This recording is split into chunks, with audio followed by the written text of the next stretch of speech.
Stonehenge took approximately 20 million man-hours to build. For comparison, an average human doesn't live much over 700,000 hours. This is Jack, one of the first builders of Stonehenge. Let's say Jack lived to be 80 years old, which is extremely improbable, but it makes it easier for me to crunch the numbers, thanks. If Jack had spent his entire life, from age 0 to age 80, working on the Stonehenge project, it would have required approximately 28.5 generations of people doing the same thing to complete it. That's next to impossible. To make it more plausible, let's multiply that by 2. After all, Jack wouldn't want to dedicate his entire life to moving stones, and he didn't live to be that old. Thus, we arrive at around 57 generations needed to build Stonehenge.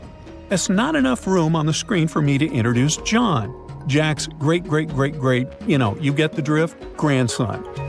So it all began around 5,000 years ago with just a simple circular earthen bank and ditch. Fast forward to around 26,000 BCE, and the builders replaced that initial structure with a complex arrangement of wooden posts and brought in around 80 dolerite bloom stones from Wales, which were rearranged at least 3 times. Then, a few hundred years later, they added those massive sarsen stones, each weighing around 25 tons. These enormous sandstone blocks were transported about 19 miles to create a continuous outer circle, with 5 trilithons, 2 upright stones topped with a lintel, forming a horseshoe shape inside. It was a millennium-long building process that demanded years of hard work. So, people must have lived nearby, right? But how would they have found shelter back then? Today, we have houses for builders on site, small accommodations that serve as temporary housing. But structures like this definitely didn't exist when Stonehenge was constructed, did they? Well, actually, they existed, and some recent archaeological digs near Stonehenge prove it. Archaeologists found this Stone Age eco-home, which is a huge deal since it's one of the earliest settlements in the area. This newly uncovered Mesolithic home dates back to around the year 4300 BCE. Let's take a closer look at this house, shall we? Now, for the walls, people back then used a large fallen tree, its trunk to be more precise. These wooden walls were reinforced with flint, and they even lined the pit left by the uprooted tree with cobblestones. To create the roof, they opted for animal hides, which sounds like a wise choice. They must have provided protection against the unpredictable weather of the British Isles.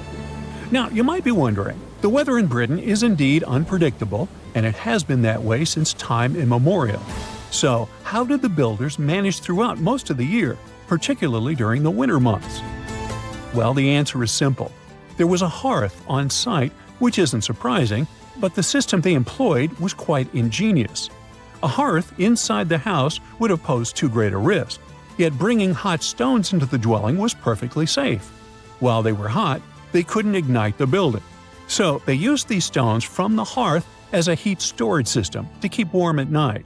And as a final touch, they even incorporated various stones for decoration. They didn't exactly get a Pinterest house, but it added a touch of elegance for sure. And if you think this discovery is merely about the houses, think again. It significantly changes our understanding of how people lived during that time. This discovery places them in an important prehistoric setting right at the start of the Neolithic area, sparking some interesting questions about whether these early folks could be related to the people who built Stonehenge. But there's a big worry. Experts are concerned that this significant find, along with other buried archaeological sites, could be at risk if the authorities go ahead with plans to build a tunnel to reroute the A303 away from the World Heritage Site. Sure thing the house the scientists found wasn't in perfect shape, and it lacked some crucial elements people use for living. Some of them decayed over time, while others were simply absent. So the scientists took 20 tons of chalk, 5,000 hazel rods, and 3 tons of straw, and used all this to recreate the 4,500-year-old design houses. These new buildings are located close to Stonehenge, which is incredible since in this area, planning permission for even a new cowshed is problematic. So, what are these houses like? Well, first off, there are 4 of them, and they're oval-shaped. They're built on the foundation of real houses that stood there about 4,500 years ago. just around the time the Stonehenge Eco House was going up. The houses aren't very big, they're single-room structures. When it comes to dimensions, it was straightforward to estimate since we could gauge the size of the roof and the height of the walls based on the foundations. Each side measures about 16 feet. However, the roof structure remains a bit of a mystery. There were a few differing thatching techniques back then, so pinpointing the exact method used for these dwellings is kind of a guessing game. For now, we think it involves knotted or tied straw carefully secured onto a hazel-woven frame. When fires are lit, the smoke from the hearth wafts up through the thatched roof. Now, remember those 20 tons of chalk? That was needed for the floors and walls. The white chalk walls and floors reflect sunlight and capture heat from the fire. But here's the kicker. The builders encountered a challenge because the ground was so waterlogged that some of the chalk floors took weeks to dry out. By the time they should have been bone dry, they were still as sticky as chewing gum. Now, it's safe to say people 4,500 years ago faced similar struggles, and we can really appreciate what they went through while building their homes. The final layer of daub was applied using rags, giving a smooth, almost shiny finish that looks surprisingly classy. The interiors are furnished with wooden and wicker beds and shelves, along with clay pots and jars, all centered around a cozy hearth. The spaces feel surprisingly roomy and are filled with light that streams in through the thatched roof, bouncing off those white walls. Plus, the woven furniture adds a nice touch of authenticity to the vibe. The fires have been lit, and the first meal, bread crafted from flour ground on a stone mill next to the hearth, has been prepared. Those who tried the bread were pleasantly surprised by its flavor, finding it quite tasty. Now, here comes the bummer. Those who recreated the houses did cheat a little. While the materials used were authentic, the tools weren't. They used cement mixers to mix the daub, wheelbarrows to transport the timber, and logs by the hearth were split with steel axes instead of stone ones. Still, the builders aren't professionals, they're volunteers. So I think a bit of cheating is totally cool in this case. There are other volunteers on site who are more than happy to chat about the daily activities of the Stonehenge builders, from grinding grain with a quern to making rope from rushes. But these houses and the Eco House aren't the only remarkable things in the Stonehenge area. Some years ago, archaeologists uncovered a burial site close to Stonehenge that predates the monument itself. This Neolithic long barrow, dating back approximately 56 to 5,700 years, likely contains the remains of some of Britain's earliest inhabitants. The burial site was identified through aerial images that revealed its distinct shape beneath the crops. Salisbury Plain is rich with ancient sites, including Stonehenge, various mounds, and monuments. The area has remained undisturbed over the centuries, which is likely why so many ancient structures are still intact. This discovery also shows a significant shift in human lifestyle during that era, marking a transition from a nomadic existence to settled farming and animal husbandry, much like the Eco House itself. The long barrow in question measures about 85 feet long and 65 feet wide, though much of its above-ground structure has been lost to farming over the years. If this site is like others in the vicinity, it contains the remains of 30 to 50 individuals, along with cow skulls, which were significant to those early communities. Stonehenge wasn't a witchy monument to travel through time. It was actually constructed as a hope to build a different future. Recent research just found out that the monument was probably raised as an attempt to reunite the Britons during a period of big division. The thread of this story lies on the altar stone, the monument's most iconic rock. For years, scientists believed that the stones used in Stonehenge, including the altar stone, came from the nearby Preseli Hills in Wales. In this scenario, Stonehenge would have been built by a local community, that is, Neolithic people who would have found easy-to-access materials to build a ceremonial mound, a sundial calendar, and a final resting place, all in one. Things changed when another discovery was made. In 2018, leading-edge research pointed that the altar stone actually came from the River Tay region in northeastern Scotland, which is located over 400 miles away from Stonehenge. Scientists found similar rocks as such in Scottish monuments. You see, the altar stone is a recumbent stone, laying on its side. Many of the rocks were found in ceremonial stone circles in Scotland, and they are unique to this region. When this discovery broke through, it got archaeologists thinking. Maybe Stonehenge wasn't just a local project, but a wider collaboration between different tribes and communities across Britain. To understand this, we need to rewind to around 3000 BCE. That's when Britain still wasn't a unified country per se. Rather, it was a patchwork of tribes such as those coming from southern or eastern Europe, each with their own customs and beliefs.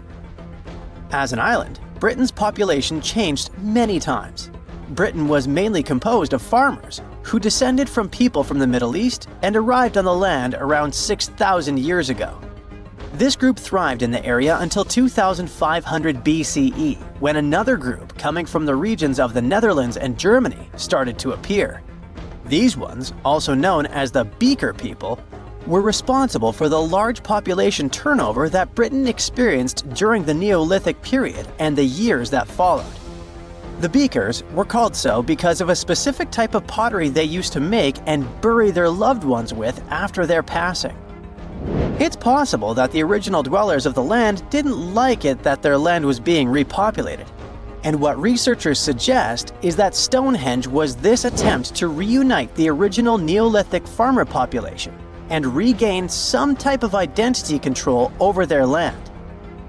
They would have invested a lot of time and energy in bringing the altar stone all the way down from Scotland, without the help of wheel technology, for example. You see, the wheel had already been invented in Lower Mesopotamia, but since there was no Wi-Fi at the time, the Brits weren't aware of this technology until much later on. This whole territorial crisis could have driven locals to use their resources to move the altar stone to Salisbury Plain in England, in order to reunify the land. You see, Stonehenge wasn't built in one go. Its history dates to around 3000 BCE. That's when the monument was just a circular ditch and bank, known as a henge. Inside, they placed wooden posts and possibly totem-like carvings. This version of Stonehenge wasn't about rocks yet. It was more of a ritualistic place and possibly a final resting place. They found several cremation pits from this period, making it the oldest resting place in all of Britain. It was only around 2600 BCE that the blue stones came around. The naming might be a bit misleading since they're not literally blue rocks. They have a bluish tinge to them when they're freshly broken, hence the name. These smaller rocks probably came from the Eerily Hills in southwest Wales, which is about 150 miles away from Stonehenge. Some researchers say that the ancient ones believed that blue stones had healing qualities. So we can maybe guess why they went through all of the trouble to move them from Wales to Salisbury Plains, huh? A little bit later than that, circa 2500, that's when we start having the Stonehenge we know and love today. That's when the sarsen stones started to arrive. The sarsens are Stonehenge's huge stones. I mean, each sarsen can weigh around 25 tons. That's as much as 3 African elephants stacked together. The sarsens make that iconic outer ring circle. Supposedly, that's also when the altar stone was moved from Scotland directly to the heart of Stonehenge. The altar stone is the largest of the blue stones used to build Stonehenge. Today, the altar stone lies recumbent at the foot of the largest trilithon of the monument. In case you don't know, the trilithons are the horizontal stones used to form those famous arches we see today. And here's where the story takes a twist. For nearly a century, scientists believe that the altar stone came from the same area as the blue stones, the Eerily Hills in Wales. It made sense back then. If you're already hauling stones from Wales, why not grab a special one to be the so-called altar? Except that theory started crumbling in 2018, when a team of researchers decided to dig deeper. They used advanced geochemical analysis to pinpoint where the altar stone's sandstone actually came from, and it turns out it wasn't Wales. Instead, the results pointed north, specifically to the Orcadian Basin in northeastern Scotland, 400 miles from Stonehenge. This revelation changed the whole script of Stonehenge's story. How would they move the rocks, you may ask? Well, there's an old theory known as the ice road that suggests that the rocks were moved by natural icy pathways that formed during the winter. This way, they could slide the rocks down all the way to Stonehenge. But hey, if we're talking about a distance of over 100 miles, that's not too realistic. Anyways, this theory was debunked because it was warmer back then than it is today. There's also the river theory that suggests that the rocks were floating along the river from the quarry to the site. But if we're talking about sarsen rocks, they're too heavy to float. So there goes this theory. What we're saying is, no one knows how the rocks were moved. Another interesting info came from all the research done in Stonehenge. A recent laser survey of the stones revealed the different stone working methods used and has shown that some parts of the monument were more carefully finished than others. In particular, the northeast side and the inner faces of the central trilithons were finely dressed. FYI, a trilithon is one of Stonehenge's most famous shapes. It's when two huge monoliths receive a third one on top of them, connecting the two together. This fancy word is just Greek for having three stones. But anyway, the bigger question, and maybe why Stonehenge is so famous, is why it was built in the first place. You see, Stonehenge's entire layout seems to have been carefully planned to align with the movements of the sun. The monument's architecture is particularly attuned to the solstices, the shortest and longest days of the year. During the summer solstice, the sun rises perfectly in line with the heel stone, casting light straight into the heart of the stone circle. A spectacular, almost magical sight that surely wowed its ancient audience. But it's the midwinter solstice that seems to hold a special connection to the altar stone. As the sun sets on that day, its light aligns with the altar stone at the center of Stonehenge. To the builders of Stonehenge, this alignment may have symbolized more than just celestial precision. It likely carried profound ancestral and spiritual significance.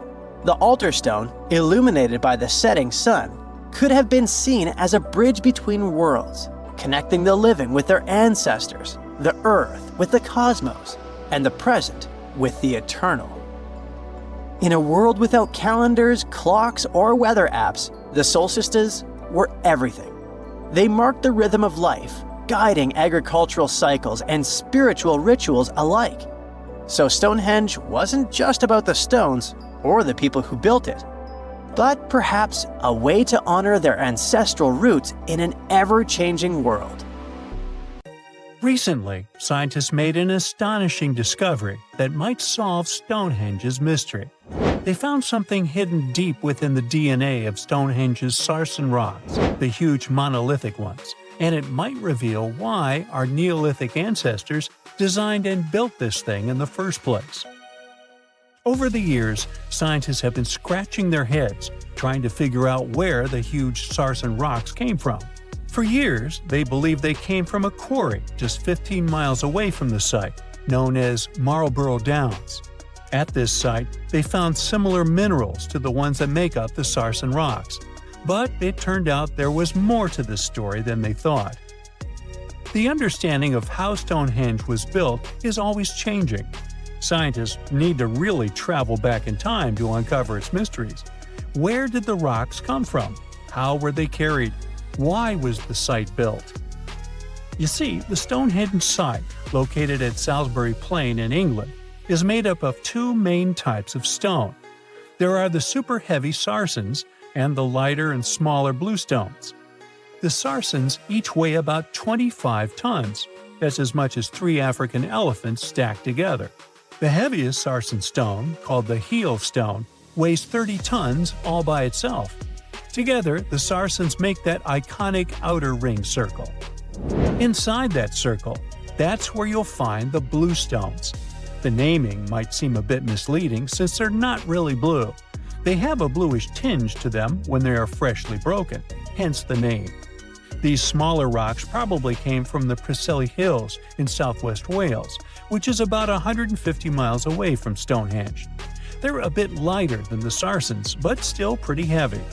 The altar stone, which is classified as a blue stone, is the heaviest one, weighing around 6 tons. Its original location still isn't known for sure.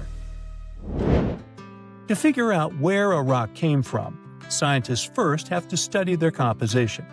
This is like checking the rock's DNA. Then they cross-reference the structure of the rock with minerals in the soil to see if it's a match.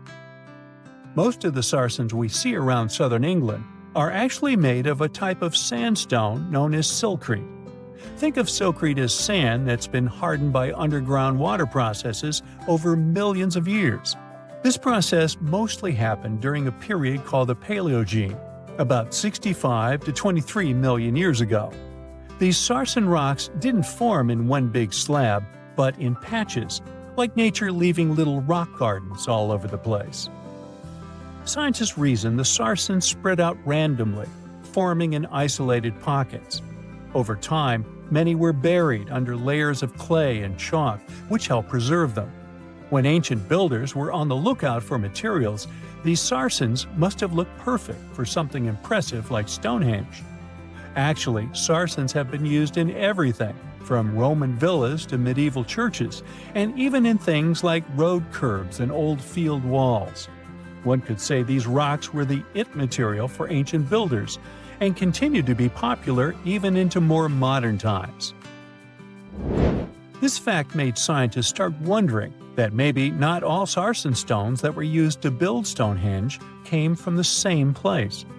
They've identified sarsen sites all over the UK, in places such as Oxfordshire and Kent.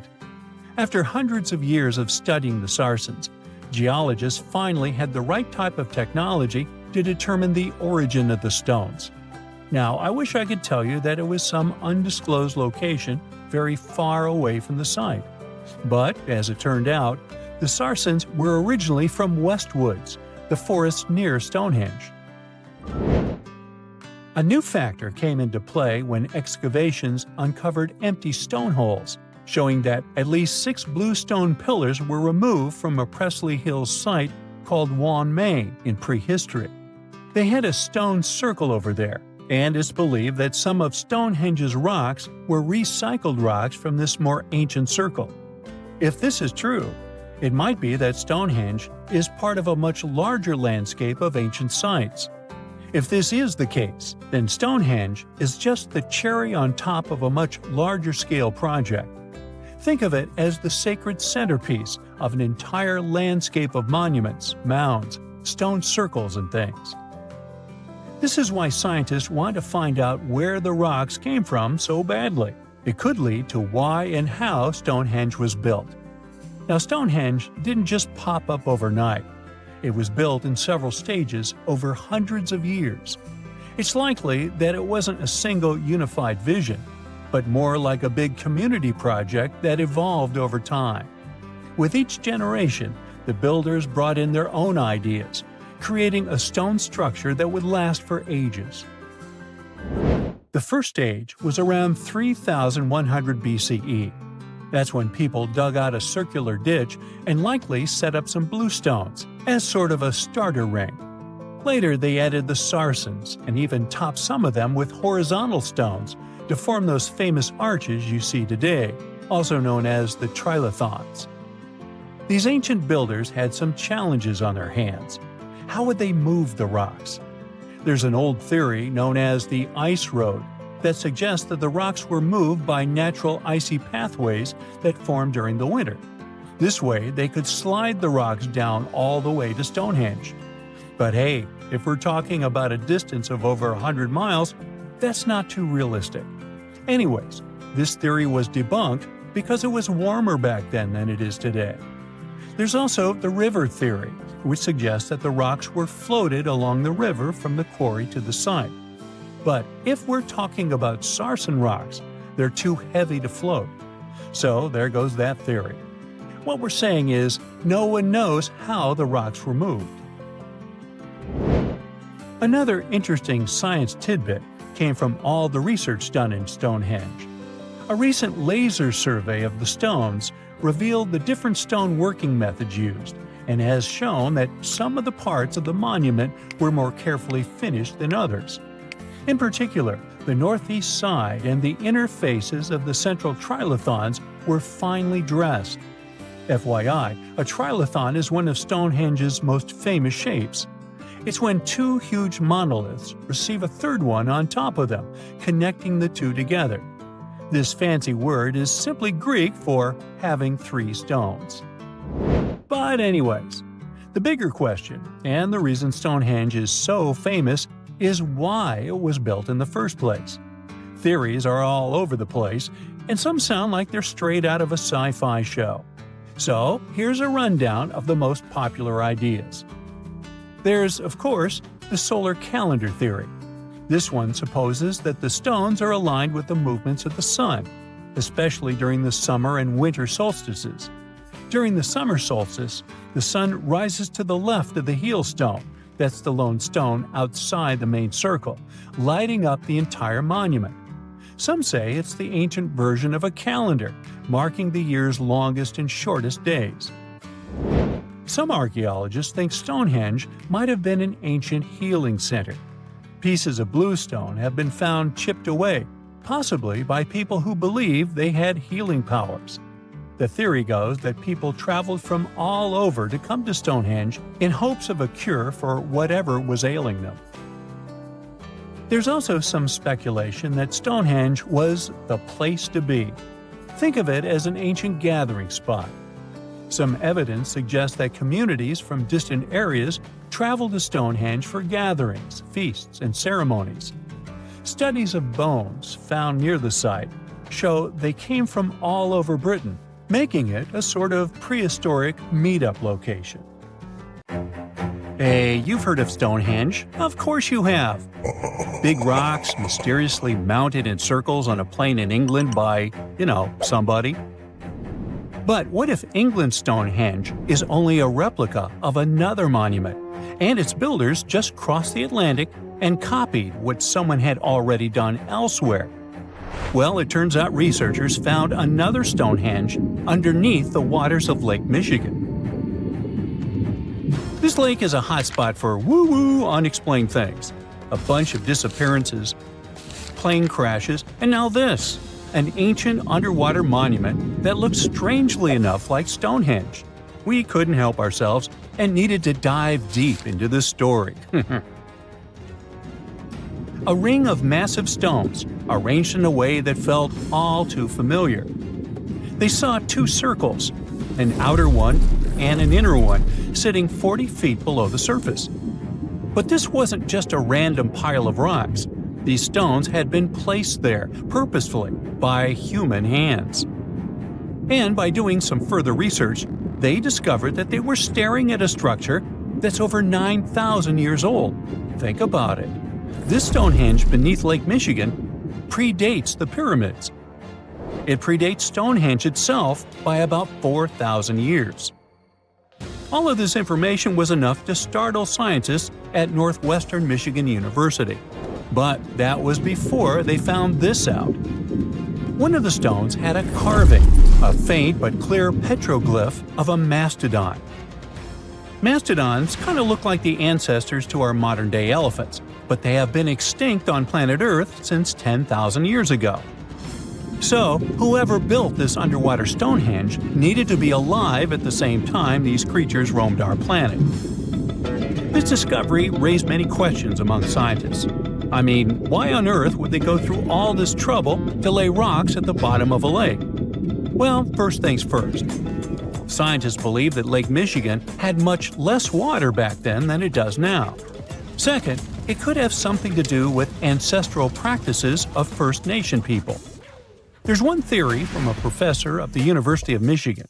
He suggested that the stones formed a kind of prehistoric hunting trap.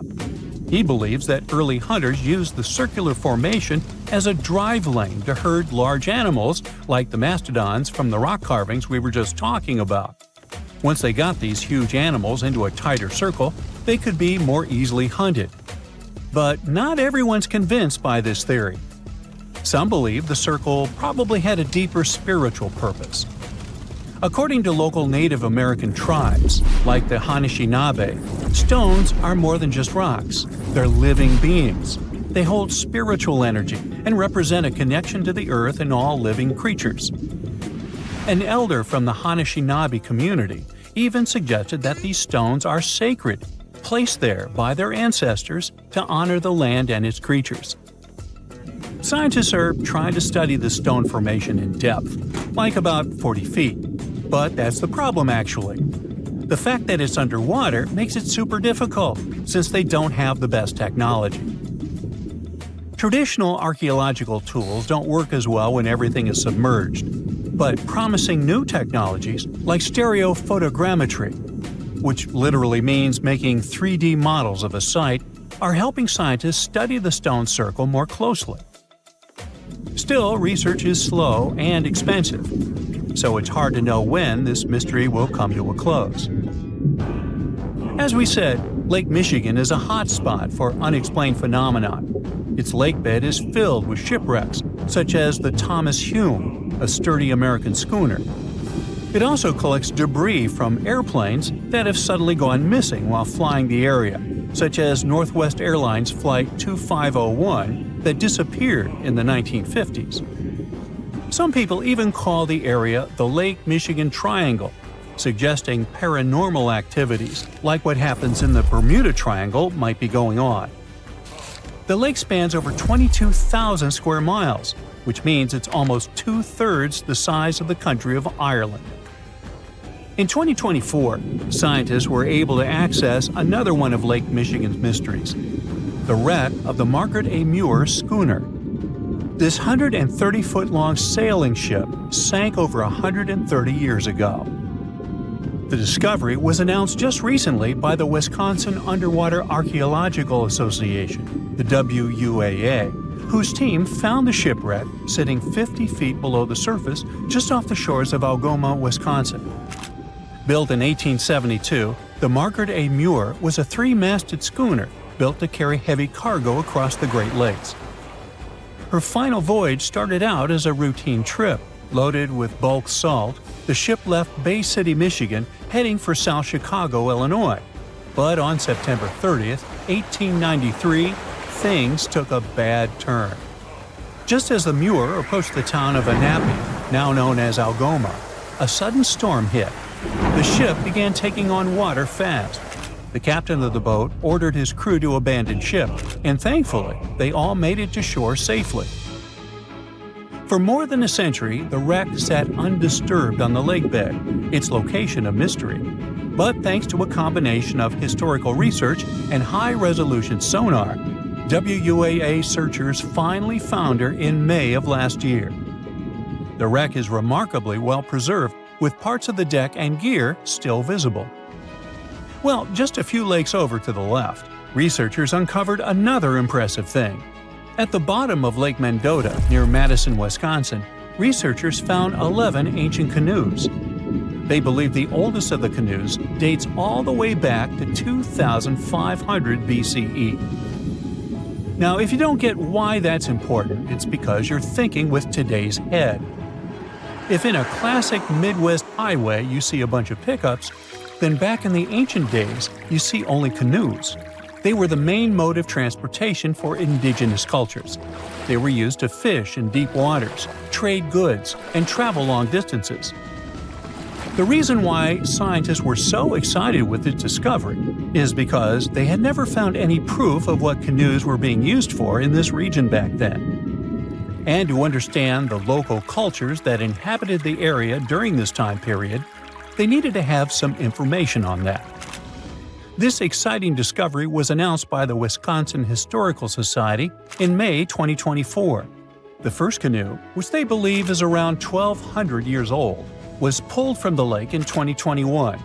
Then a second one was dug up in 2022.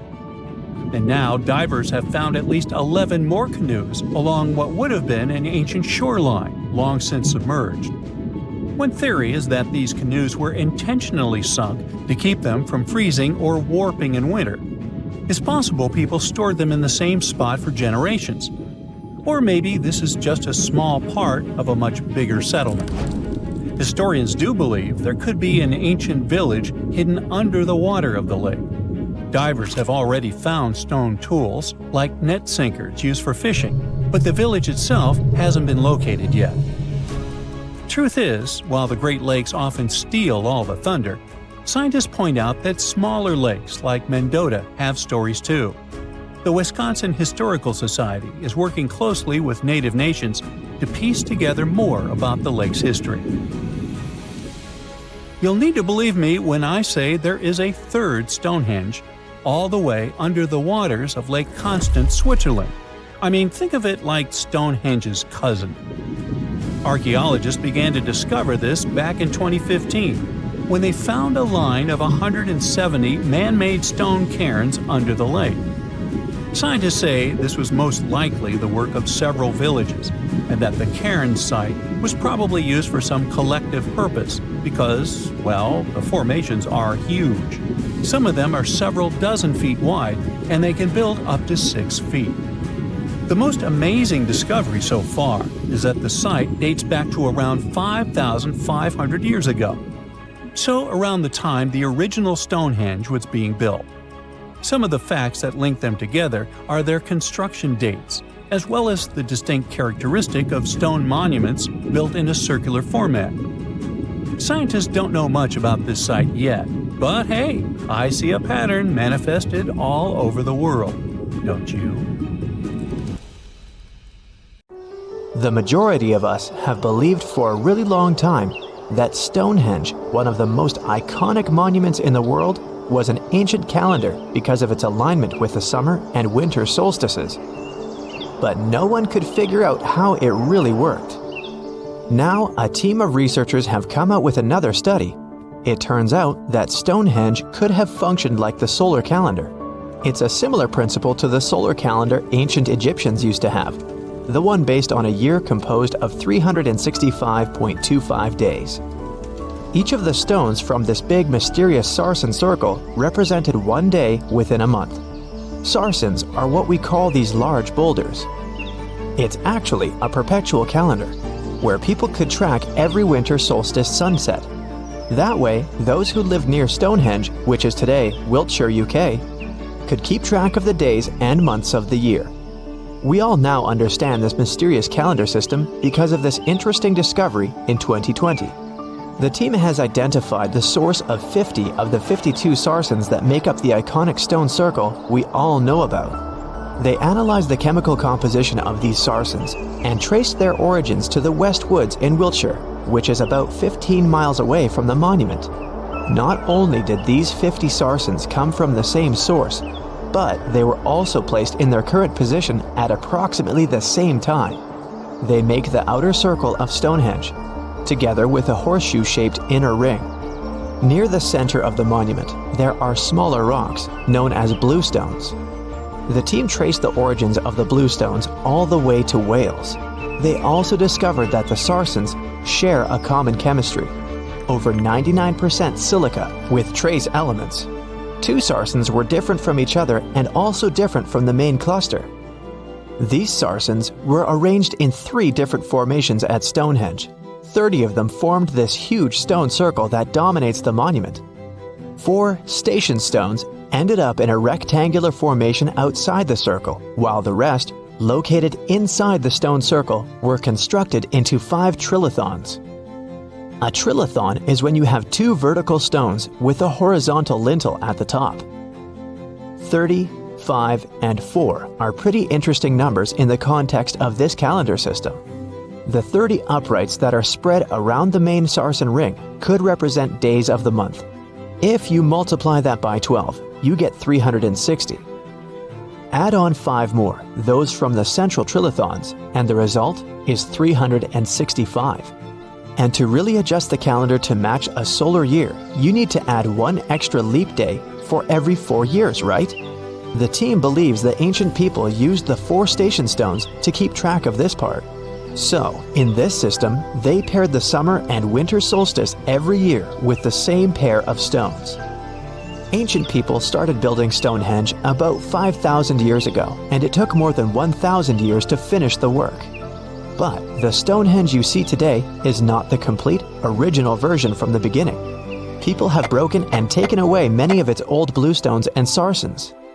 The entire structure also changed over time since there were generations and generations, 180 of them to be precise, that passed since the beginning of Stonehenge, who would participate in the building and rebuilding of it. People created Stonehenge in 4 stages. They first built a circular enclosure that stretched over 330 feet, 100 meters, in diameter and went around 56 pits. A high bank flanks the ditch of the enclosure, while there's a low bank on the outside. Some theories even say that this part was some form of a communal cemetery. Later, in the second stage, builders added a horseshoe of sarsen trilithons. In the third stage, they constructed a ceremonial avenue that was nearly 2 miles long. It possibly traced the path of the bluestones. People moved from the Aubrey holes to the Q&R holes, a double arc that these bluestones have been arranged into. At this stage, builders also reorganized the entrance stones and recut the main enclosure ditch. During the fourth stage, the stones were broken and builders etched carvings into the sarsens. Later, the bluestones ended up being modified again. Builders didn't leave any written records about how they managed to drag these heavy stones to the site and get them to stand so perfectly upright. But there are theories that say their techniques were more closely associated with woodwork than masonry. They made mortise holes and protruding tenons because they wanted to slot these stones together, and they used tongue and groove joints to do that. When they dug the hole for the stones, they placed timber poles at the back of the holes that were used as brace support. Then, they moved the stone into a position and hauled it upward with ropes. They packed rubble into the hole to make sure the stone stayed in place. A pre-industrial farming society put this fascinating monument together using only tools made of stone and bone. Not even the wheel had been invented yet. This unusual formation is also known as ringing rocks. The stones you can see at Stonehenge have some pretty odd acoustic properties. When you strike them, they produce a loud clanging sound. That could be one of the reasons why people bothered to transport them over such a long distance in the first place. In some ancient cultures, people believed that these rocks contained healing powers. It's a really popular location that attracts over 1 million visitors a year. When it first opened to the public, visitors were allowed to walk among the stones. They could even climb on them, as there weren't any restrictions. Until the 19th century, visitors would regularly chip off pieces of the rock to take them home as souvenirs. They would also engrave their initials into the stones. They camped within the circle and dug fire pits, not realizing that the digging pits could seriously undermine the stability of the entire monument. Over time, visitors have encountered more and more restrictions until the monument was finally roped off in 1997 because of the serious erosion of the stones. That means if you want to visit, you can only view it from a distance, unless you want to pay extra for the stone circle experience, which can be arranged outside of normal visiting hours. Stonehenge originally had 2 entrances that led into the enclosure. There was a wide one to the northeast and one that was a bit smaller and located on the southern side. If you look at it today, you can see there are many more gaps. This is mostly because of tracks made later that once crossed the monument. The ground within Stonehenge has been severely disturbed, and it wasn't just about random visitors digging fire pits. There was a group of people who dug a large deep hole within the stone circle in the 17th century because they were looking for treasure. Then there was Charles Darwin, who also did some digging because he was studying earthworms in the area. He wanted to know how these worms could impact objects in the soil over time. He observed how a fallen stone there had sunk deeper into the ground and realized it was happening because of the activities of these tiny creatures who churned through the soil all the time. In 1963, there was a theory that Stonehenge had been built as some sort of computer that predicts solar and lunar eclipses. Later, some proposed it was actually constructed as a monument to ancestors that had passed away. This theory says the permanence of its stones represented the eternal afterlife. The average sarsen you can find there weighs 25 tons, while the biggest one weighs around 30 tons. If you want to get an idea of how massive these stones really are, you can go behind the visitor center in the outdoor gallery to check out a replica sarsen stone. It's a true copy of a freestanding upright from one of the trilithons that are located in the inner horseshoe of the monument. There are 5 Neolithic houses at Stonehenge based on real archaeological evidence of houses found in that area. Each of them had stake-built walls and a chalk floor. Some even had furniture. There was also a lot of trash discovered, which means people in this area used to like celebrations and feasting. Research has shown that people lived in these houses for 50 to 100 years, around 4,500 years BCE, which was the time when the builders brought the sarsen stones to Stonehenge. During the time they were building Stonehenge, generations of people went through major changes themselves, from the Stone Age to the early Bronze Age. They were no longer as static and isolated. They started to travel and trade more, which means they communicated way more than their ancestors, even internationally. This is how they could have spread the word about Stonehenge, and it's also when the whole mystery and fascination with the monument began. Wow! Scientists have found a lost city beneath Egypt's pyramids. And it's incredibly large, bigger than the biggest target you can imagine. Underground chambers, passageways, and vertical structures. Scientists have no idea what purposes they serve. But let's start from the very beginning. Italian and Scottish scientists studying the Pyramid of Khafra discovered something that looked like secret tunnels under 3 pyramids. This find might change what we know about ancient Egypt. The expedition, called the Khafra Project, was led by Corrado Malunga from Pisa, Italy, and Filippo Biondi from the University of Strathclyde, Scotland. Their mission was to focus on exploring Khafra's pyramid, the second largest on the Giza Plateau. Scientists uncovered a massive structure beneath the Pyramid of Khafra. Could it be an ancient Egyptian underground city? The experts analyzed the data they had and came to the conclusion that 8 large vertical structures could be hiding beneath, possibly wells or shafts. They extend a staggering 6,500 feet across. Imagine placing 2.5 Burj Khalifas on the ground, one after another, and you get the sheer size of this find.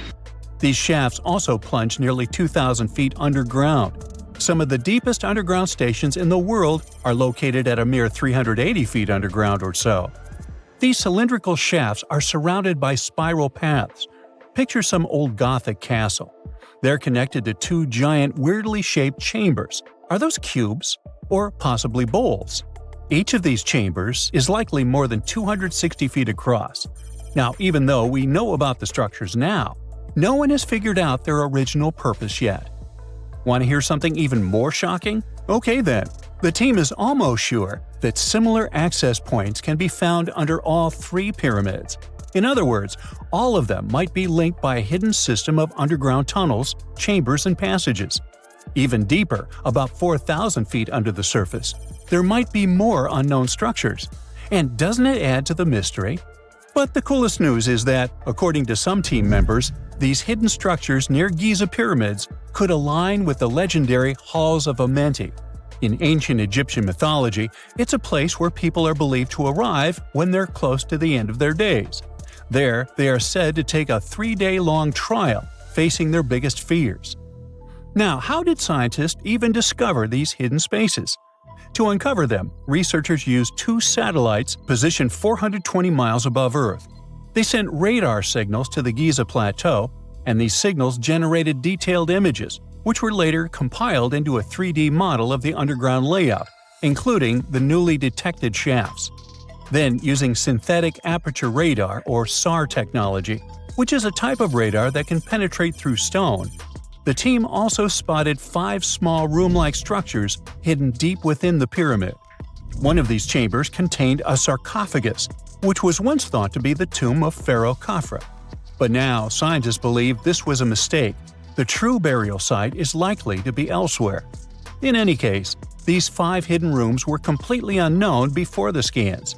They seem to be arranged in the center of the pyramid and are linked to underground pathways leading somewhere below the structure. There's an opinion that these tunnels could lead to more hidden chambers and wells. Some of them might be around 4,500 years old. Wow! What if they help us solve ancient civilization mysteries? Preliminary data suggests that all this underground space can be much more than a few empty chambers. There might be many more hidden structures near the Giza pyramids. How come? Well, the thing is, the structure appears to include hollowed-out sections with spiral pathways leading even deeper underground. Refining the images hinting at this could reveal an extensive subterranean network. It might be a whole city hidden under the surface. Now, despite the excitement surrounding these findings, there are also a lot of people who don't believe in the existence of the underground city. They're skeptical about the archaeological discovery in Egypt due to the lack of peer-reviewed verification. That's why several archaeologists and radar experts have challenged the validity of the claims. They've explained that the technology used to make the discovery may not be advanced enough to produce such detailed underground imagery. According to them, the 5 smaller chambers found near the surface could be natural formations, since the area had had sacred significance long before the construction of the pyramids. Some experts have even dismissed the use of radar methods in this context altogether. They call these methods scientifically unproven and question their accuracy.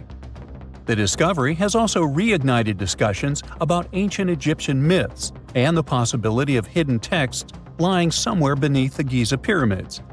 The layout of the newly detected underground chambers shares similarities with mythological accounts of the Hall of Records, a rumored chamber that could preserve early Egyptian wisdom.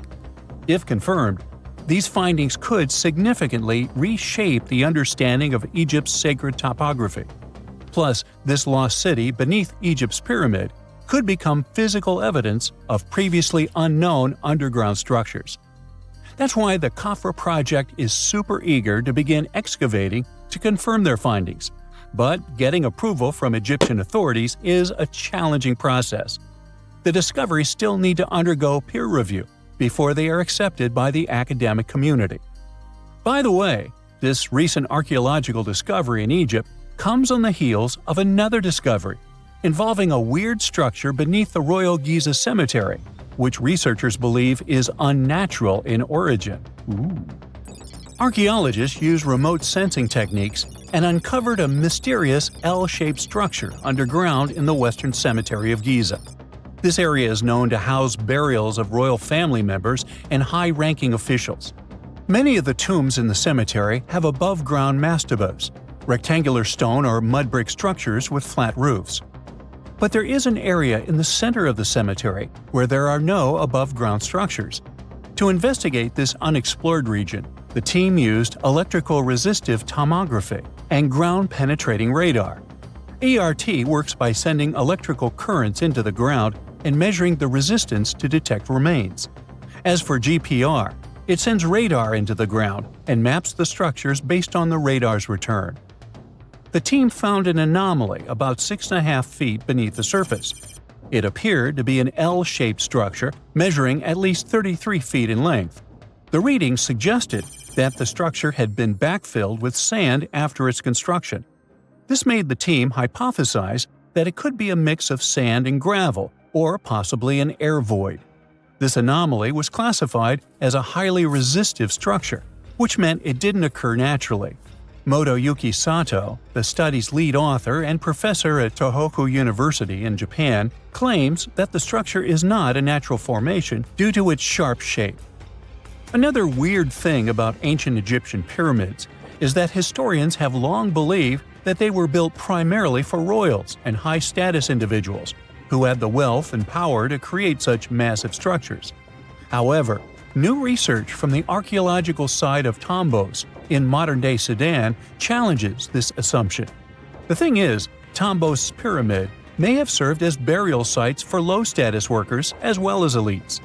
The hard-working members of ancient communities may have found their last resting place in some of the most visible monuments, including the pyramids.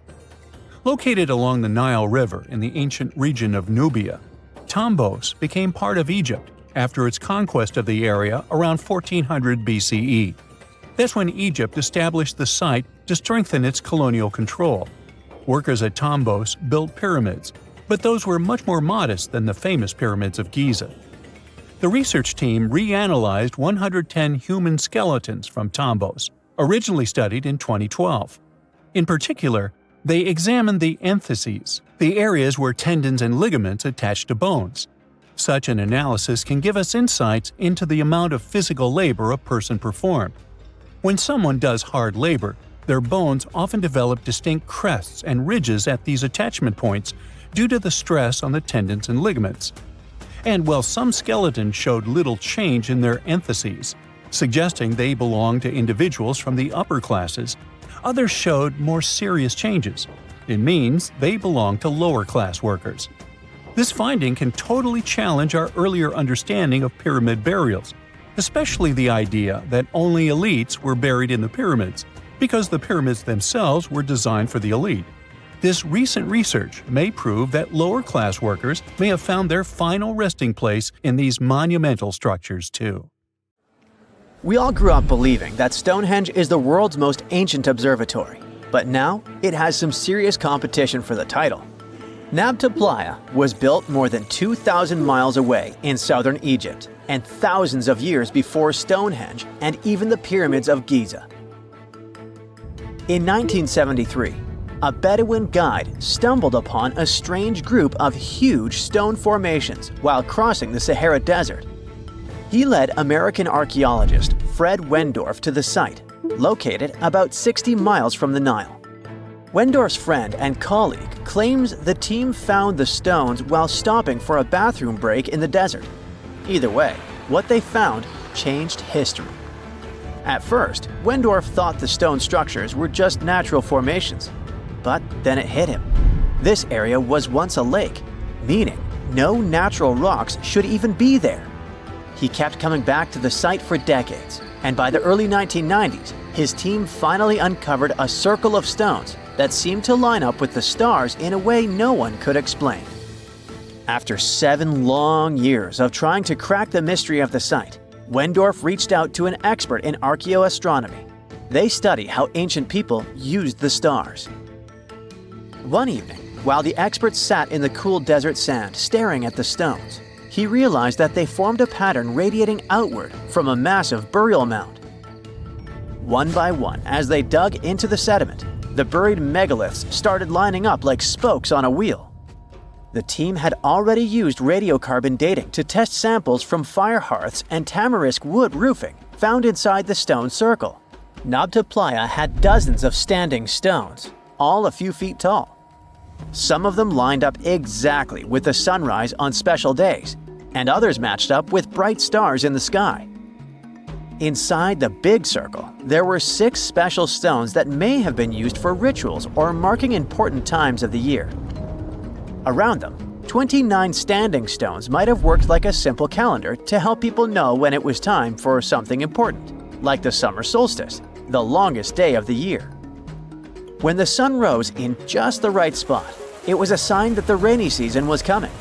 The stone circle once aligned with the brightest stars in the northern sky: Arcturus, Sirius, and Alpha Centauri. Some stones even pointed to the constellation Orion.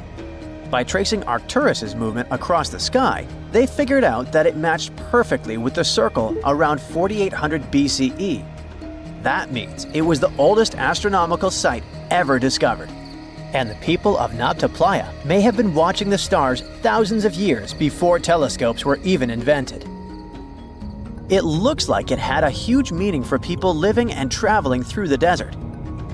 Over 10,000 years ago, the long, cold, and dry ice age that lasted for tens of thousands of years was finally fading away.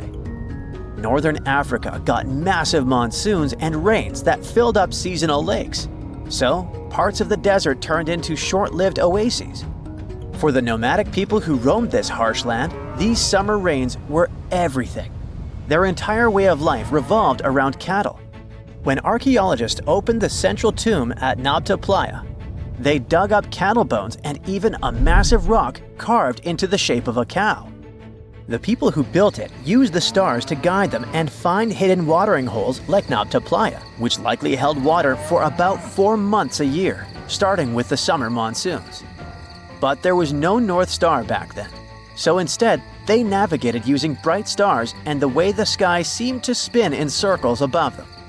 When the lakes were full, the standing stones would be partly submerged, and from the western shore, you would see the reflection of the stars on the dark water. Nabta Playa is way less famous than Stonehenge, perhaps because its stones were buried and the famous site in England was open to visitors for thousands of years. Sadly, when Nabta Playa did become famous, some tourists ruined parts of it by moving stones around, which messed up the ancient star alignments. To protect it, the authorities moved everything to a museum where people can see the stones and the carved cow statue without damaging them. The Egyptian observatory isn't the only construction similar to Stonehenge. It has versions that were used for different purposes, from Germany and France to the US and the Andes in northern Peru. This last one is actually one of the oldest big structures ever built in this region. The circular plaza is made of two giant stone walls arranged in a ring. It was likely used for ceremonies and gatherings. Scientists have carbon dated it to be about 4,750 years old, which means it was built before the Great Pyramids of Egypt and Stonehenge. The plaza had two entrances and a special layer of clay, soil, gravel, and charcoal underneath. It was carefully planned and built. Archaeologists also found ceramic pieces, quartz crystals, and gemstones at the site, so it was definitely a special place. People visited it for centuries, but at some point it was sealed off, probably because of changing beliefs and traditions.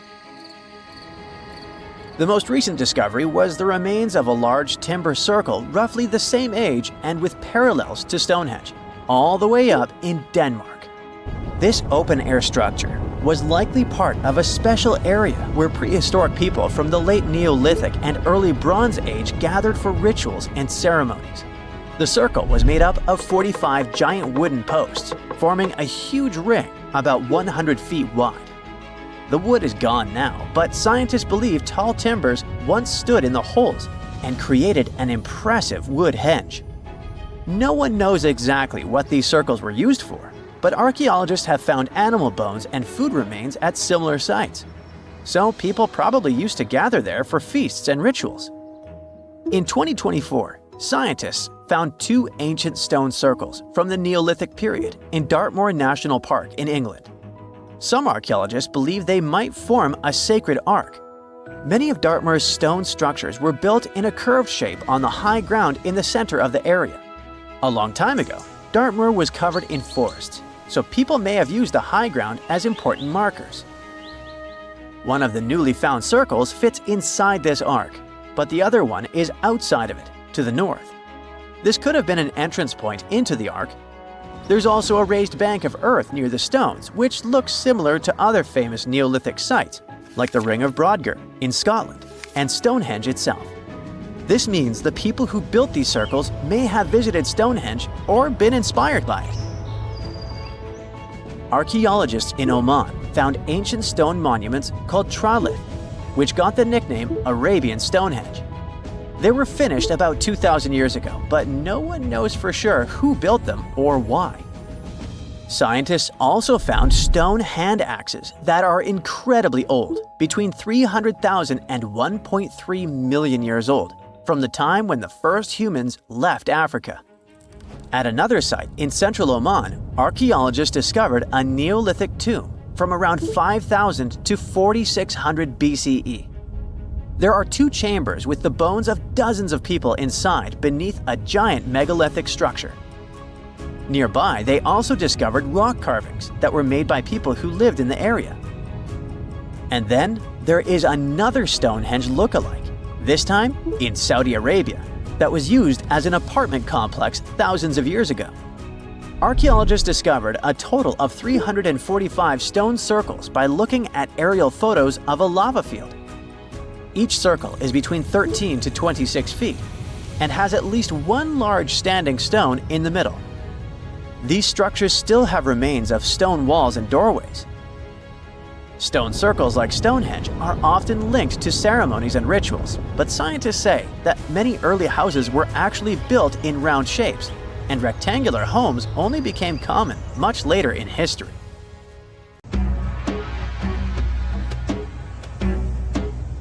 This is not a dune set.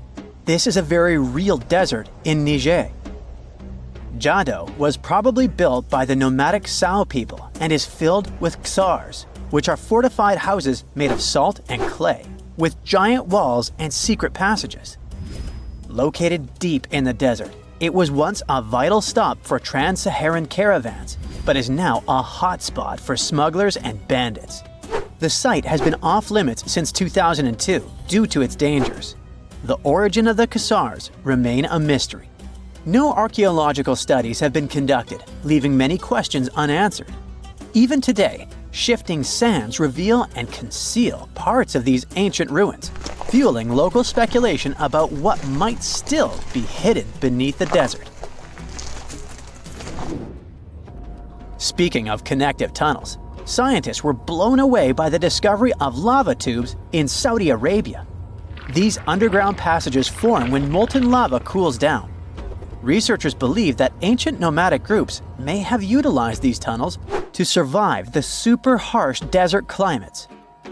While excavating the tunnels, archaeologists uncovered artifacts, rock art, and skeletal remains.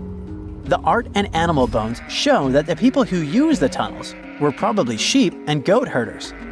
They're still piecing together whether these groups lived in the tunnels for extended periods or just used them as temporary shelters. The Great Pyramid of Giza has been standing for thousands of years, but it's still hiding secrets. Using special scanning technology, scientists found two hidden structures under an ancient burial ground.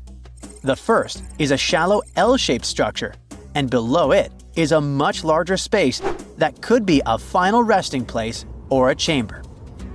The smaller structure was filled with sand on purpose, while the deeper one might be an empty chamber. Experts believe the two are connected, possibly as an entrance leading to a secret chamber. This is big news because it might give us some more insight into who built the pyramids and why. The world is full of ancient writing, but some messages refuse to give up their secrets, like the mystery of the Bashplemi tablet. This unusual stone, pulled from a lake in Georgia, is covered in symbols no one can read. Even with modern technology, experts are completely stumped.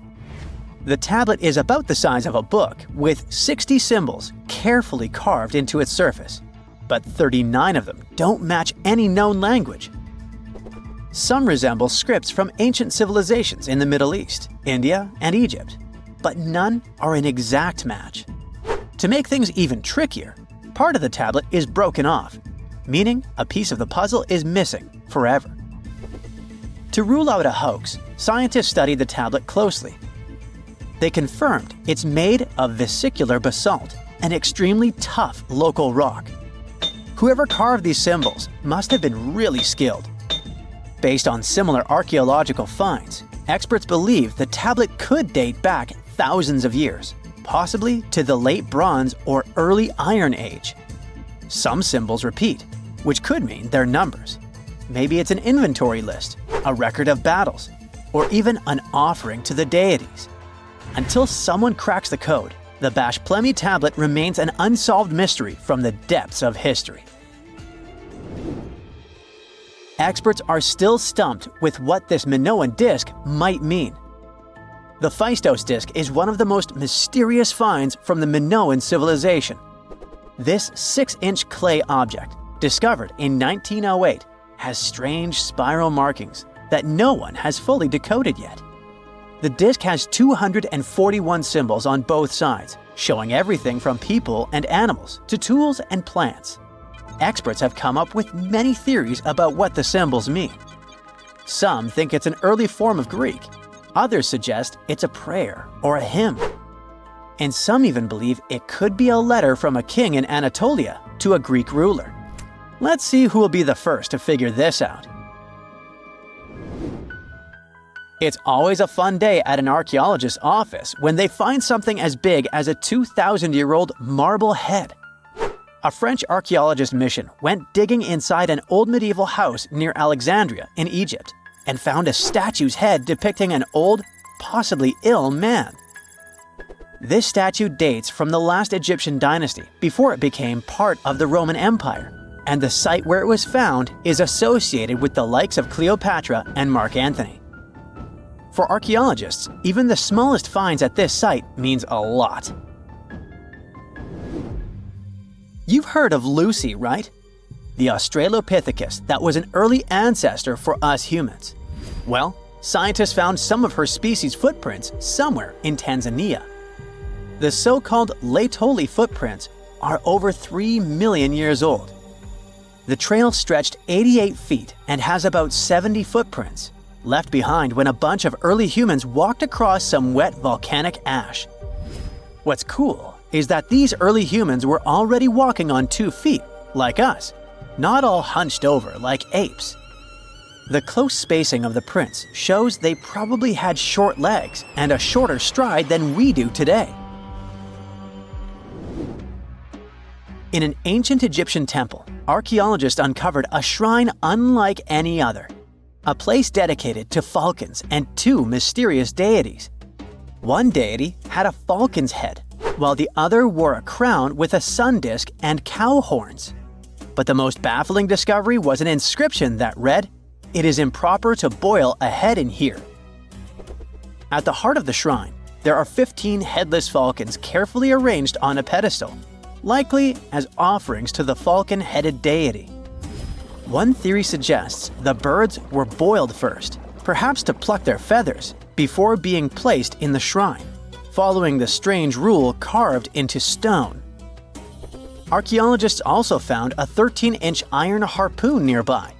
Its true purpose remains unknown, although the shrine also held remains of fish, mammals, and bird eggs, suggesting that the rituals may have included feasting. And speaking of ancient Egypt, meet Hathor. Scientists named her after the ancient Egyptian deity of motherhood, music, and singing.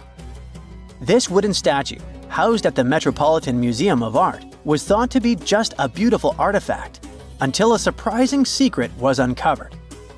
Using an X-ray machine, experts found a mechanical operating system inside it, with pulleys and axles connecting her shoulder to her left leg. When activated, the system made her hand raise and lower, an engineering marvel from over 3,000 years ago. The statue was created during Egypt's Middle Kingdom, around 1800 BCE, and is often compared to 19th century automata due to its advanced design. It's believed the statue was used in religious ceremonies, symbolizing Hathor's role in dance and music. An unexpected discovery happened in northern Kuwait, where a Kuwaiti-Polish team uncovered a mysterious 7,500-year-old statue. The statue features an elongated skull, no mouth, narrow eyes, and a flattened nose. This feature is thought to be an Ophidian figurine, named after the Greek word for snake, and it was likely made by the Ubaid culture, a civilization known for their pottery skills. While no one knows exactly what role this weird statue played, it might have been linked to rituals or symbolic practices. Some scientists think these figurines, found in homes or final resting places, were tied to important cultural beliefs. We couldn't mention unresolved mysteries of this world without speaking about these elongated skulls. In the deserts of Peru, researchers uncovered 5 ancient skeletons, 2 with unnaturally elongated skulls. While head shaping was common in many cultures, these skulls defy explanation.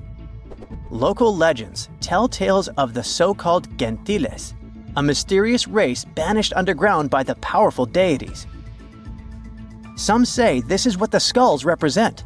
Others think this is some type of genetic anomaly, which was confirmed after finding an infant skull, too large to be artificially shaped. So looky here, scientists discovered ancient artifacts near King Tut's tomb. Turns out, his VIP final resting place looks more like a public graveyard with about a dozen wooden coffins that's been there for around 3,600 years. Okay, I might have exaggerated a tad. The 11 tombs weren't exactly right next to King Tut, But they were close, near the same city of Luxor. New findings in Egyptian tombs can help us piece together what life was like in ancient Egypt. And guess what? Ancient Egyptians seem to have been remarkably like us, modern humans. Say, the women have always loved jewelry, and archaeologists retrieved a beautifully made necklace with 30 amethyst beads and 2 agate beads, plus a hippo head amulet. Bet it was all the rage back then. Researchers also discovered 2 copper mirrors. One had a handle shaped like a lotus, and the other was decorated with Hathor, the ancient Egyptian deity of the sky, women, fertility, and love. These recent excavations near Tutankhamun's burial site led to another jaw-dropping revelation. For the first time in thousands of years, fragments of Queen Hatshepsut's Valley Temple were uncovered. This fearless woman was thought to be the second female pharaoh, who ruled with both courage and wisdom, leaving a legacy as solid as the stones themselves. Her temple, hidden for ages, opens a window into a time filled with power, intrigue, and spiritual devotion. Archaeologists found over 1,000 beautifully decorated stone blocks on the outskirts of Hatshepsut's funerary temple. There were very few women who managed to take the throne in ancient Egypt.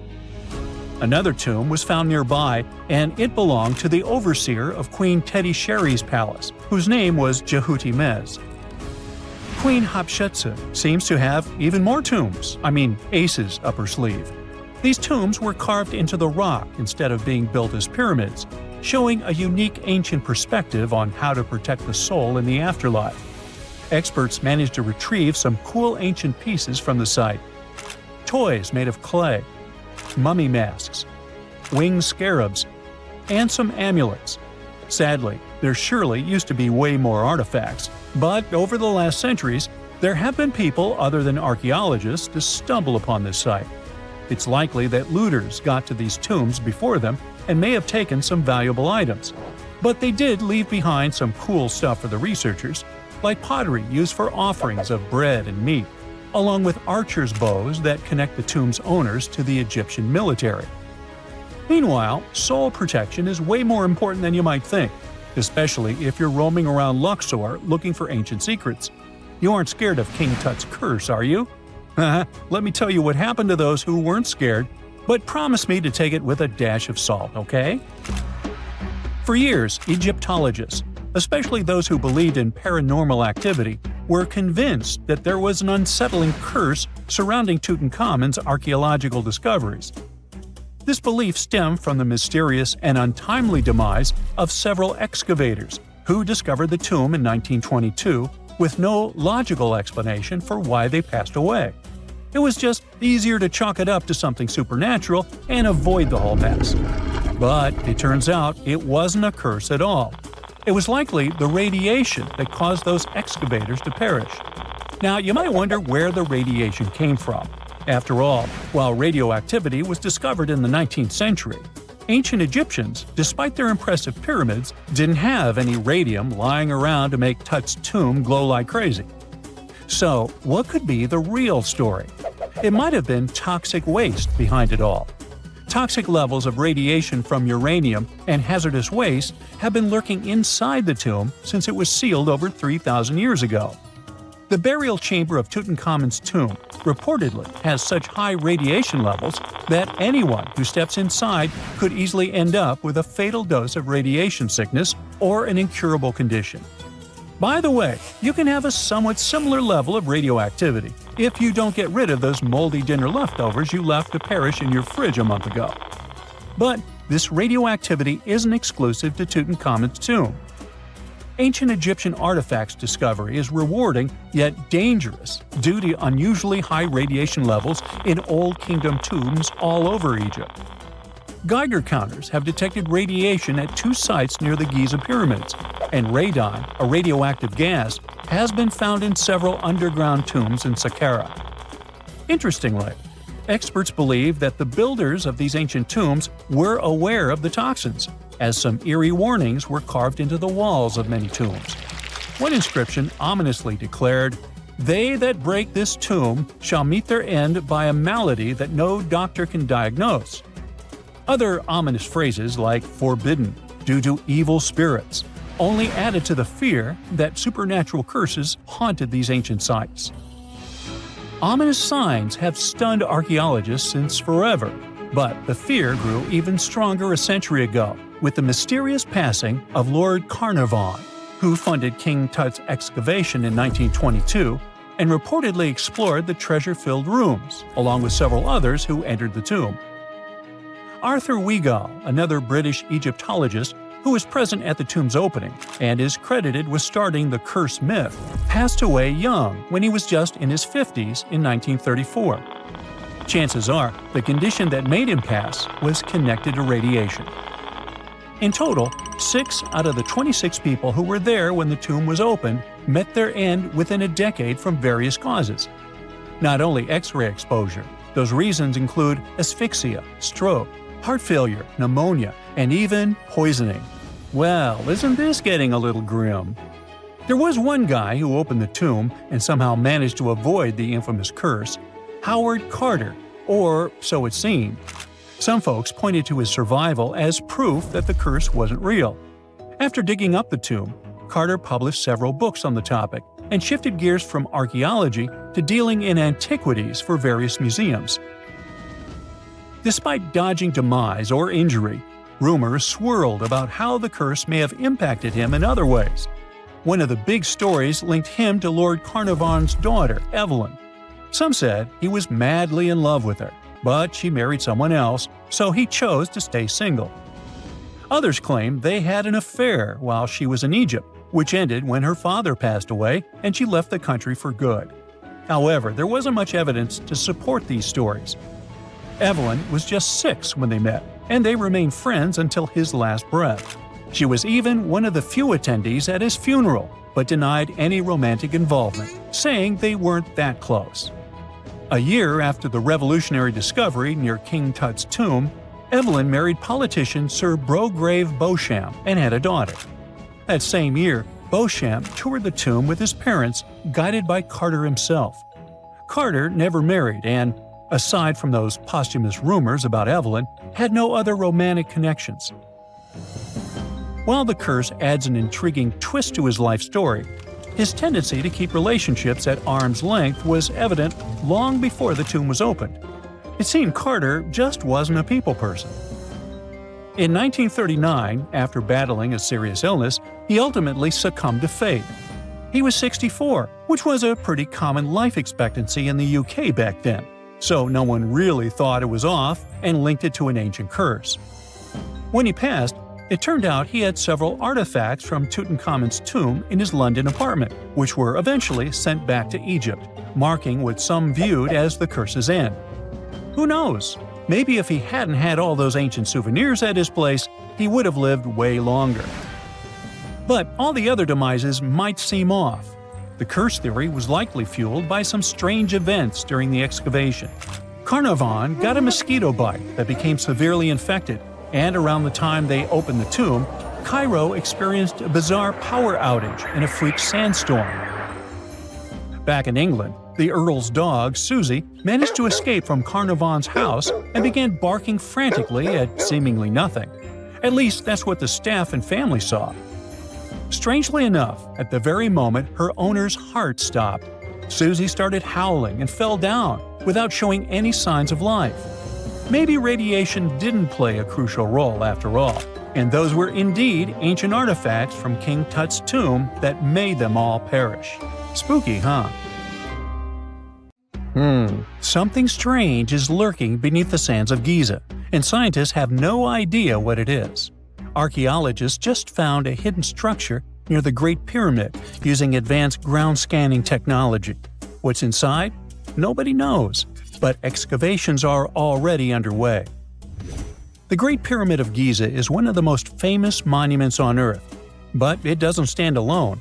It's surrounded by an ancient necropolis, a massive royal graveyard filled with tombs and monuments. They belong to pharaohs, nobles, and other high-ranking officials.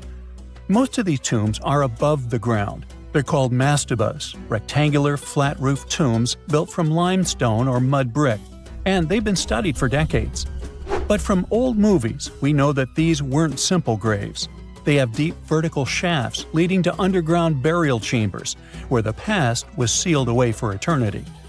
And recently, archaeologists found one curious empty space in the cemetery, a completely unexplored patch of ground.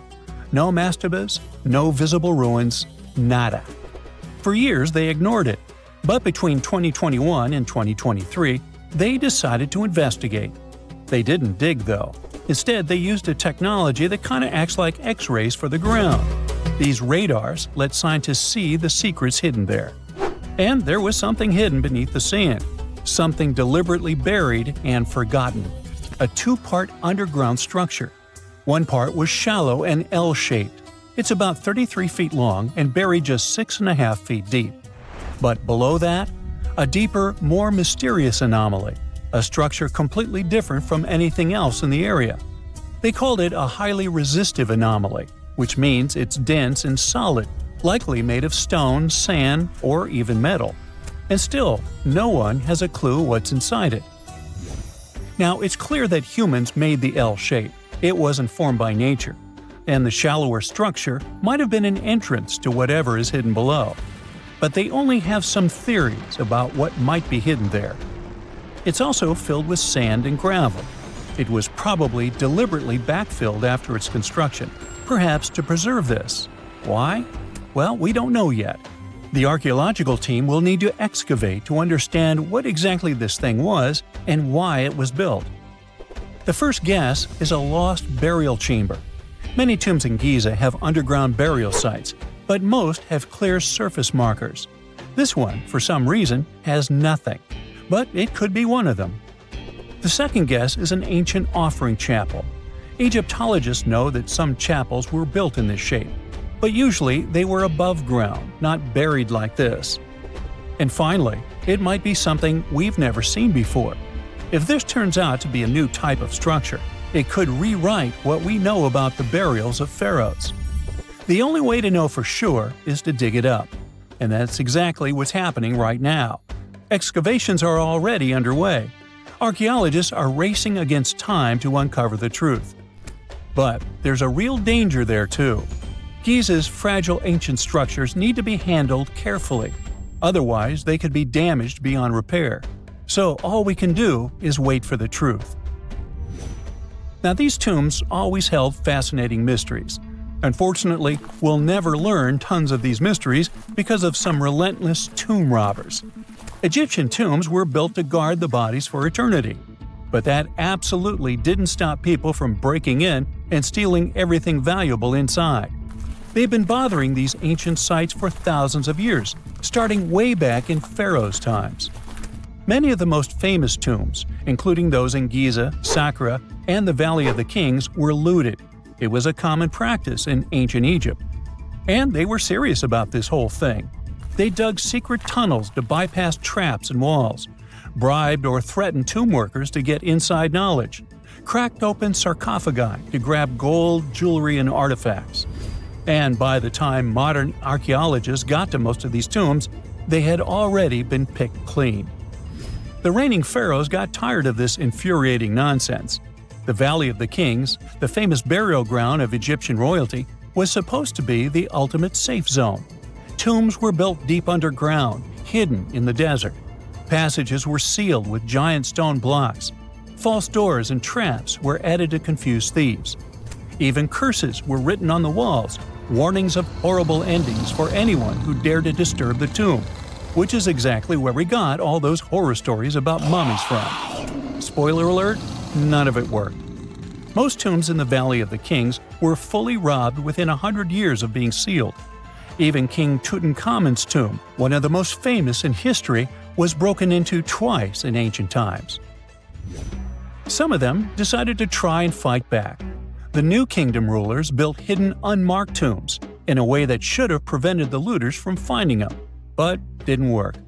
Some pharaohs, like Ramses II, were moved in secret to prevent their bodies from being stolen. Nope, didn't matter. The grave robbers always won. That's because tomb raiders weren't just random thieves. They were skilled, organized, and well-connected. They knew exactly where to look. Many were the ones who had built these sites in the first place, and they knew where the entrances were. If they couldn't smash through the doors, they'd dig through the walls, floors, and even ceilings to break inside. They also worked fast, often within a few years after the tombs were sealed, before anyone forgot where the valuable stuff was. The Khufu's pyramid, the one that's next to this newly discovered structure, was looted long before modern times. The one thing left inside when explorers got there? An empty granite box where the sarcophagus used to be. Unfortunately, it's not just about gold. History itself gets stolen during these raids. Ancient Egyptians wrote detailed records of what exactly and where they buried. So when archaeologists compare these lists to what's found, they can see what's missing, which is often everything valuable.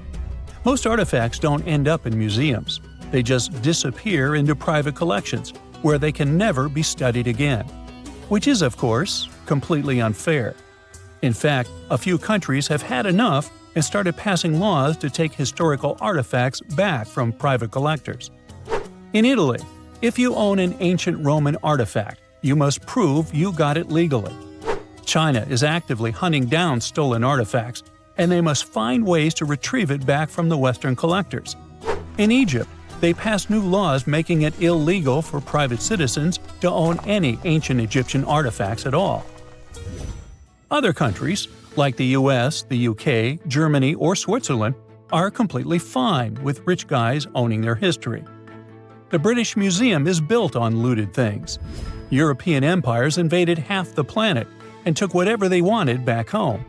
Their museums are often full of such stolen artifacts, and unfortunately, they refuse to give most of them back. For example, the Rosetta Stone. It was taken from Egypt by Napoleon's army, then stolen again by the British after they beat the French. Egypt has been demanding to return for years, but they still can't get it back. Or the Parthenon marbles. These magnificent massive Greek structures were taken from the Parthenon in Athens by a British lord in the 19th century. Greece has been begging for them back ever since, but the UK doesn't feel like it. Not to mention tons of Mesoamerican artifacts, scattered in various museums across the world. European explorers raided Mayan and Aztec temples, took statues, jewelry, and sacred objects, and now Mexico is fighting to get them back. Well, wouldn't it be surprising even if this mysterious underground chamber has somehow been looted already? But if it's a newly found place, could it be one of the few that escaped the hands of grave robbers? Could there still be ancient artifacts, untouched for 4,500 years? We can only hope that those guys didn't get there first. Back in December 2012, a lot of people were freaking out over the idea that the world might end in some catastrophic event. And it was all thanks to the famous Maya calendar. This ancient way of tracking time had been the subject of endless speculation. But one of its biggest mysteries was definitely an 819-day count found in some versions of the calendar. No one could explain why it was there or how it worked, until recently, when a group of researchers from Cambridge might have finally cracked the code. First things first, how does the Maya calendar work? So the system the Maya civilization used to track days was based on something we now call the calendar round. Think of it like 3 interlocking gears. These are 3 cycles working together. The first is a 365-day solar year, known as Hab. The second is a cycle of 20 names. And the third is a cycle of 13 numbers, which forms a 260-day sacred calendar, called Solkeen. Just like we'd say something like December 25th, 2025, they named their days based on how these 3 cycles lined up. For example, here we have the day 3 Manik and the 14th of the month Hop. It takes 52 years for the 3 cycles to align in the same way again. After that, the days start repeating. But this is where things start to get more complicated and mysterious. On some Mayan monuments, we have also found enigmatic inscriptions pointing to the existence of another cycle, the 819-day count. There are about 20 examples of these inscriptions, mostly found in places like Palenque and Yaxchilan in Mexico. So it didn't seem random at all, and this calendar must have been hiding a big secret. Early research showed that the 819-day cycle was represented by one of 4 colors and the cardinal directions associated with them. Black was tied to the west, red to the east, white to the north, and yellow to the south. Researchers also discovered that this period of time could be broken down into 3 smaller cycles: one of 9 days, one of 7 days, and one of 13 days. Multiply them together, and you'd get 819 days. Pretty cool, but why did they do that? This color scheme and the 3 cycles seemed like a basic level of interpretation, and experts were pretty sure its real purpose was still hidden from us. Another thing researchers noticed is that this strange count of days was mostly shown using a Y glyph followed by a number. But in some cases, they also added a glyph representing Kawil.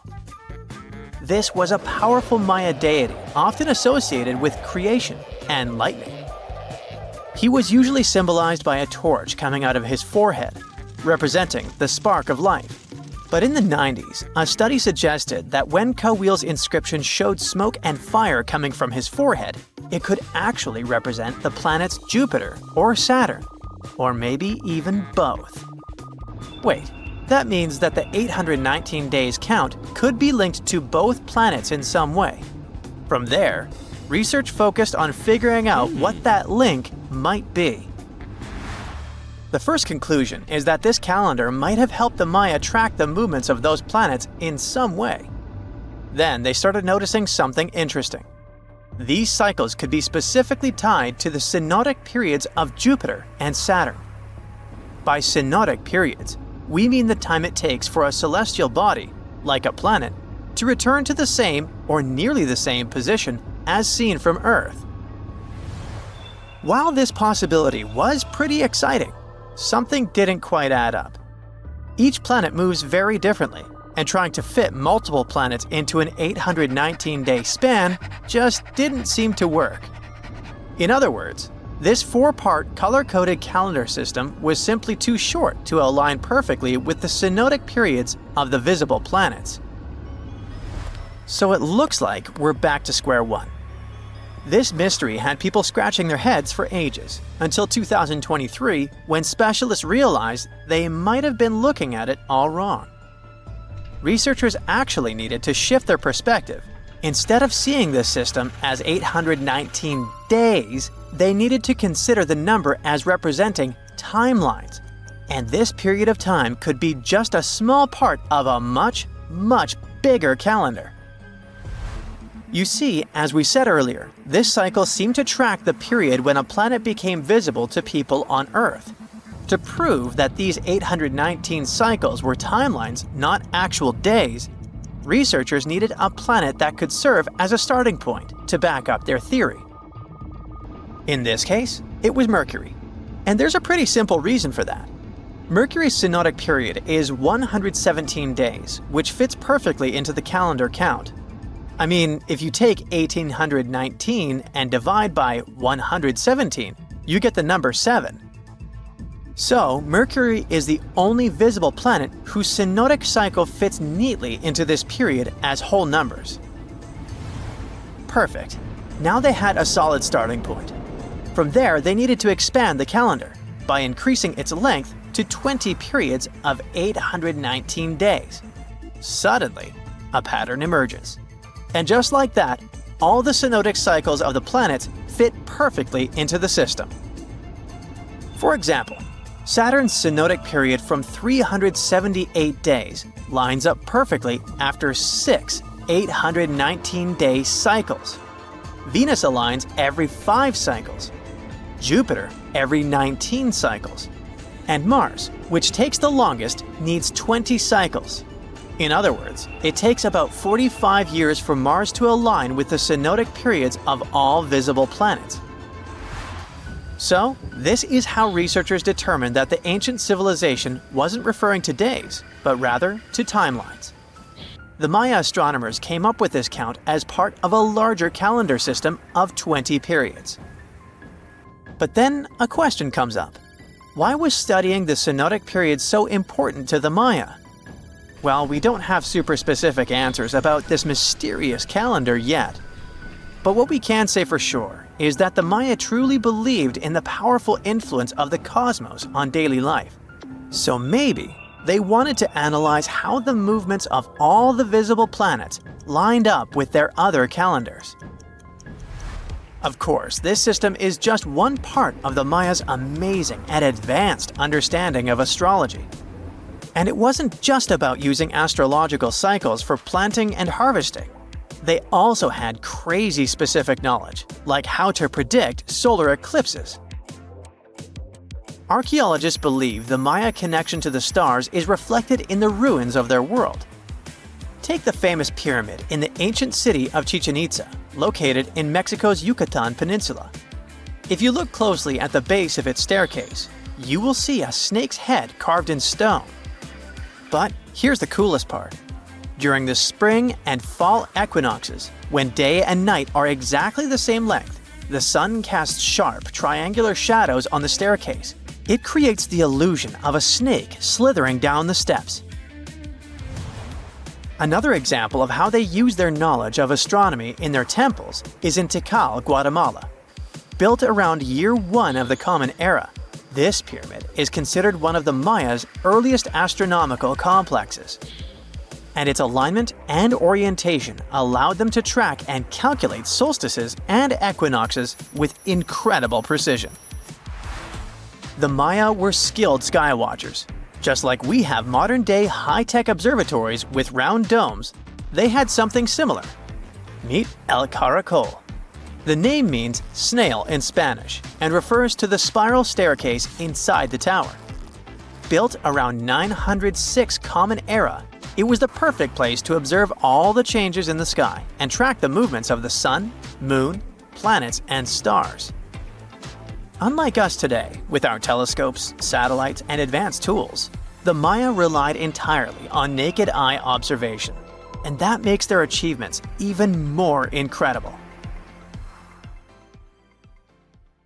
Egyptologists have been digging around every inch of the Great Pyramid for ages, yet somehow they overlooked this stunning pink granite bathtub buried a few miles next to it. And here's the deal. This mysterious oval tube lying next to the Khufu pyramid for years may provide evidence that the Egyptians built the pyramids not only for monumental purposes, but also to generate electricity, experimenting with it long before Alessandro Volta and Thomas Edison. The Giza Plateau is famous for its 3 pyramids, Khufu, Khafre, and Menkaure. But there are also 2 smaller foundations next to them, the unfinished North Pyramid of Zayat el-Aryan and the Layer Pyramid. Some researchers say these buildings were never finished, while others think they were destroyed for more mysterious reasons. One of these reasons might have to do with the original usage of the Giza pyramids, the idea that they were used as an electricity generator. To connect these dots, we need to go back to the beginning of the 20th century. That's when an Italian architect and Egyptologist named Alessandro Barsanti decided to examine the Zayat el-Aryan pyramid. Near the site, he noticed something unusual: scattered granite fragments. To a casual passerby, these might have seemed insignificant, but Barsanti recognized the signs. You see, ancient Egyptians often used sites to prepare stones before transporting them to their final destinations. The fact that there was granite on the ground intrigued him. Granite was a more expensive material than the limestone typically used for pyramids, which suggested that it might have been intended for an important and possibly hidden structure. At a depth of 68 feet, they encountered a huge pink granite block.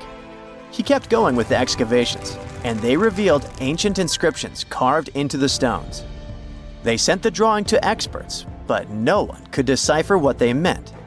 Were they instruction sets to something? That's when Barsanti made his biggest discovery. He found an oval-shaped vat carved from pink granite and polished to a mirror-like finish.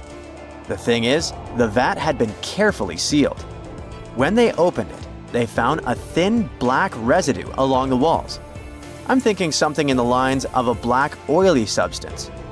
This discovery raised many questions for him. It didn't make sense to him that ancient Egyptians would go above and beyond to seal and protect this strange vat. By 1911, Barsanti had to abandon his effort to figure out what was the deal with that mysterious pit. But his findings intrigued researchers all over the world, and they've got their own opinions about it. One of these modern theories suggests that the other pyramids could have been used as a part of a bigger whole. It suggests that the Khufu pyramid was actually used as a water pump designed to irrigate the desert area. Apparently, the pyramid's internal chambers would function as a hydraulic system. In the 1990s, an engineer took this theory seriously and studied the pyramid's subterranean chamber. Surprisingly, he found actual signs of water damage. Apparently, the pyramid generated powerful compression waves, aka pulses, that could create electricity. This raised an important question. Could the ancient Egyptians have used the pyramids as a generator in order to produce electricity? On paper, that was proven to be possible, but hey, agreeing on the original use of the pyramids is probably one of the most difficult things in the world. So, we're still not 100% sure about this. Apart from that, Egypt is a playground for important discoveries regarding humanity's past. I mean, scientists have just discovered what looks like a cosmic command center, similar to that room from the Doctor Strange movies. They discovered an L-shaped astronomical observatory, measuring around 9,000 square feet, dating back to the 6th century BCE. Definitely the first and largest of its kind from that era. The mud brick structure housed tools used for calculating dates related to ancient Egyptian rites, royal coronations, and agricultural plans. This observatory is located in the archaeological site known as the Temple of Phuto, just 50 miles east of Alexandria. It's pretty impressive. The structure was designed so that you'd get inside the room through an east-facing entrance. This way, you'd get to see the sunrise. Once inside, you'd find a pretty huge shadow clock, used to tell time by tracking the movement of shadows inside the room. This variant of a sundial clock was nearly 16 feet long. That was quite an exciting discovery. Another interesting one was that scientists and Egyptologists have discovered the first ever pregnant mummy. Now, even if we know quite a lot about mummification processes, we keep making discoveries that open new doors into the lives of ancient Egyptians. It took so long for someone to find out this mummy was expecting at the time she was embalmed because she was placed in a male's coffin. More specifically, a male priest. Historians say that during the 19th century, a lot of traders mixed coffins up in order to sell them. Yes, that means they opened them and switched mummies to please their buyers. It was a complete surprise because they were hoping to study more about ancient health issues when they opened this coffin up. But they had another special research on their hands: prenatal practices in ancient Egypt. This mummified woman who lived about 2,000 years ago was from 20 to 30 years old when she passed away. She was found in Thebes, and her remains were incredibly well preserved. You see, mummification recipes varied across Egypt. In this woman's case, researchers could tell she was a member of the high society since she was buried with special amulets. But since mummification methodologies differed so much between cities and time periods, they still have to dig further to understand why she was embalmed along with her baby. Speaking of mummies, scientists were digging up a final resting place in Saqqara, also in Egypt, and they unearthed two embalming workshops. One was for humans and the other for sacred animals. Apparently, the workshops date back to about 2,400 years ago. They were equipped with stone beds, clay pots, and ritual vessels. Everything you needed to mummify. But that's not all. Archaeologists also stumbled upon cheese stored in jars behind tombs that were over 3,000 years old. Yep, cheese. This shows that the ancient Egyptians were pretty savvy when it came to preserving food, too. They knew how to store stuff for the long haul, not just the mummies. It really shows how they applied their preservation skills to both food and bodies, giving us a glimpse into their impressive technological know-how. Scientists have also found one of Egypt's oldest complete mummies, and to their surprise, it was completely covered in gold. You see, Egyptian mummies covered in gold are already a rare thing, but they weren't expecting it to be the oldest one ever found. The mummy was quite well preserved, and they could identify that it was the remains of a wealthy man called Hekashepes. Many symbols show that he was important and wealthy, like the band he wore on his head and the bracelet on his chest. He was also dressed in a tunic wrapped with a belt, which was a way to preserve the good appearance of a person after they passed away. To reveal it, they had to open the final resting place with mortar. Basically, it was like they were opening a time machine, just as the ancient Egyptians did 4,300 years ago. If you think about it, it's almost like entering a time capsule. Enough about mummies. Scientists also found something very exciting hovering above the pyramids. They had to use a fancy top-notch radar known as LARID, aka Low Altitude Long Range Ionospheric Radar, which can see these invisible waves far away into the sky. LARID helped them discover giant plasma bubbles floating in the air above the pyramids. These bubbles are called plasma bubbles, and they wreak havoc on modern technologies. I mean, they can disrupt GPS and phone signals for hundreds of kilometers in diameter from where they're located. These bubbles are massive, sometimes as big as cities, and they're caused by the sudden depletion of charged particles in the ionosphere.